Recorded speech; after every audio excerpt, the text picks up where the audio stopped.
The Red Badge of Courage, an episode of the American Civil War by Stephen Crane. Chapter 15.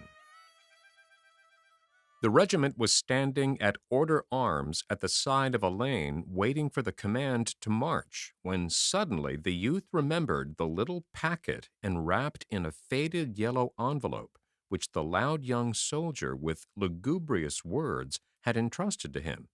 It made him start. He uttered an exclamation and turned towards his comrade. "Wilson! What?" His friend at his side in the ranks was thoughtfully staring down the road.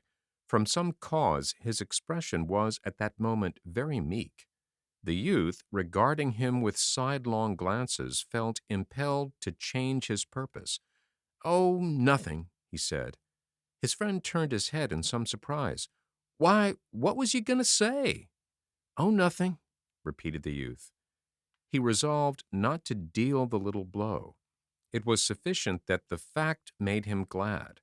It was not necessary to knock his friend on the head with the misguided packet. He had been possessed of much fear of his friend, for he saw how easily questionings could make holes in his feelings. Lately, he had assured himself that the altered comrade would not tantalize him with a persistent curiosity, but he felt certain that during the first period of leisure his friend would ask him to relate his adventures of the previous day. He now rejoiced in the possession of a small weapon with which he could prostrate his comrade at the first signs of a cross-examination. He was master. It would now be he who could laugh and shoot the shafts of derision. The friend had, in a weak hour, spoken with sobs of his own death.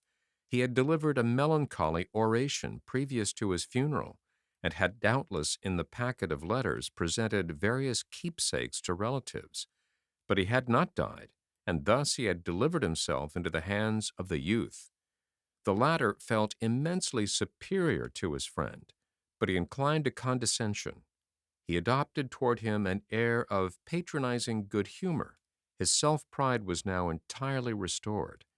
In the shade of its flourishing growth he stood with braced and self-confident legs, and since nothing could now be discovered, he did not shrink from an encounter with the eyes of judges, and allowed no thoughts of his own to keep him from an attitude of manfulness. He had performed his mistakes in the dark, so he was still a man. Indeed, when he remembered his fortunes of yesterday and looked at them from a distance, he began to see something fine there. He had license to be pompous and veteran-like. His panting agonies of the past he put out of his sight.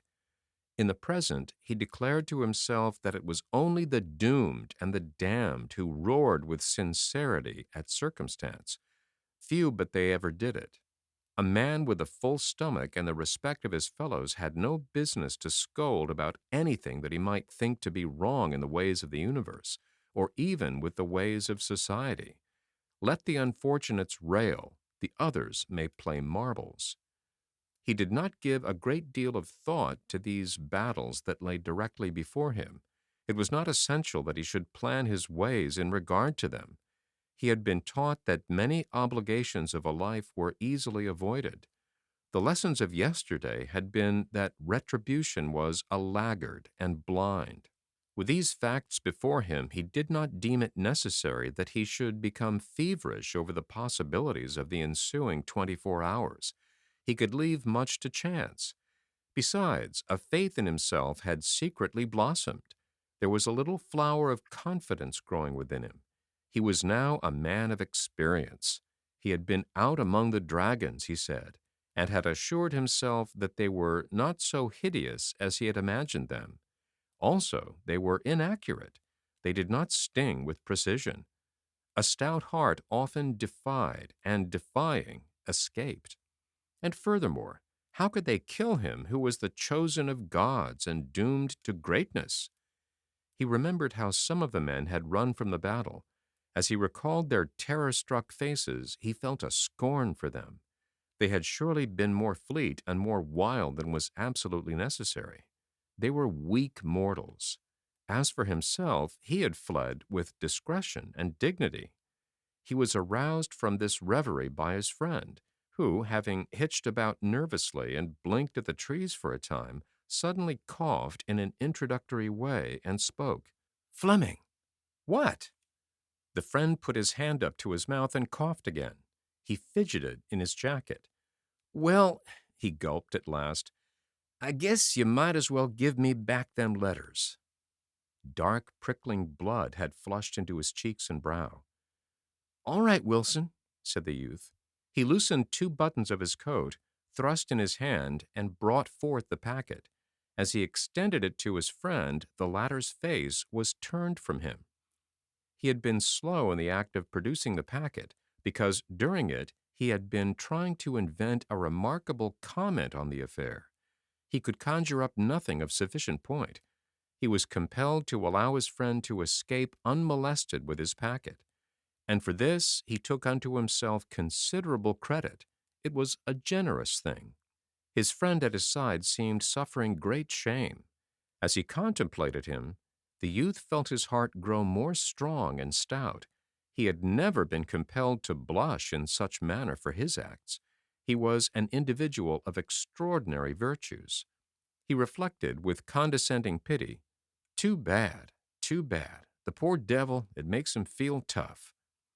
After this incident, and as he reviewed the battle pictures he had seen, he felt quite competent to return home and make the hearts of the people glow with stories of war. He could see himself in a room of warm tints telling tales to listeners. He could exhibit laurels. They were insignificant. Still, in a district where laurels were infrequent, they might shine. He saw his gaping audience picturing him as the central figure in blazing scenes, and he imagined the consternation and the ejaculations of his mother and the young lady at the seminary as they drank his recitals.